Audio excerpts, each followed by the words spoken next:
How to create a colourful pattern like this in Photoshop 223. Go to the gradient tool in the Tools panel of Photoshop 2023. Then go up here, select Classic Gradient and select one of these legacy gradients, one with lots of colourful stops. Then Linear and Blend Mode of Difference. And then apply it across the screen. And that's the first apply. Then apply it again. And apply it again, but very narrow band.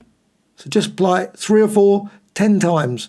And you can see you can create some really colourful designs, which you can then use with this panel, Libraries.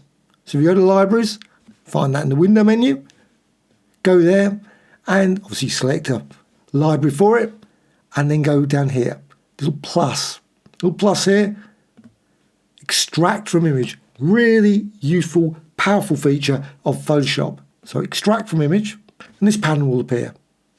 And you've got a number of options for patterns.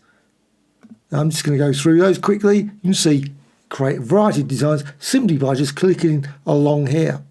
I'm just going to go with this one, the third one. And then you can modify the scale.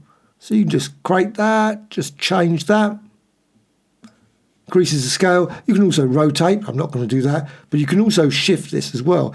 Now, because you've got lots and lots of lines in this design, just down here, you can see these lines now are reflected here. And you can shift it around, just say like there. As soon as you find something you like, click Save to CC Libraries, stored away, and you can of course continue and add some additional ones. Again, it will say Saved. Close the panel, and you can see here you've got your patterns just stored away here.